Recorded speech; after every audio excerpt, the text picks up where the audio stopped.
స్వతంత్రంగా బతికే జీవితం చాలా గొప్పది. అది చిన్న జీవితమైనా, పెద్ద జీవితమైనా. మనం అనుకుంటాం ఎవరైనా వచ్చి మనతో ఉంటారు, మనకి సపోర్ట్ చేస్తారని.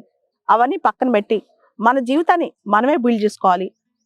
మన ఎంపైర్‌ని మనమే బిల్డ్ చేసుకోవాలి. మన ఎకోసిస్టమ్‌ని మనమే బిల్డ్ చేసుకోవాలి.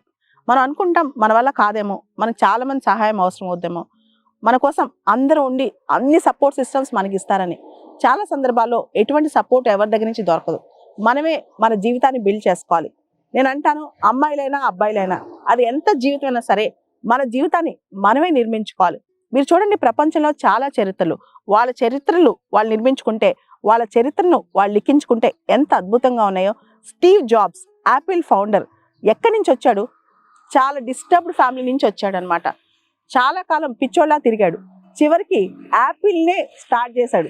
యాపిల్ ప్రపంచంలో ఒక బ్రాండ్ తయారు చేశాడు. అంటే తన ఎంపైర్ని తను నిర్మించుకున్నాడు అనమాట.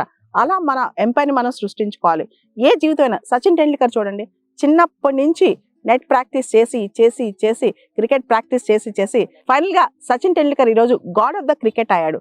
అలా మన జీవితం ఏదైనా సరే, ఏ రంగంలో అయినా సరే, మన జీవితం మనం నిర్మించుకోవటంలో ఉండే ఆ చామ్ కానీ, ఆ మజా కానీ ఇంకా ఎక్కడ రాదనమాట. కాబట్టి మన జీవితం మీద మనమే ఫోకస్ పెట్టాలి. మన జీవితాన్ని మనమే నిర్మించుకోవాలి.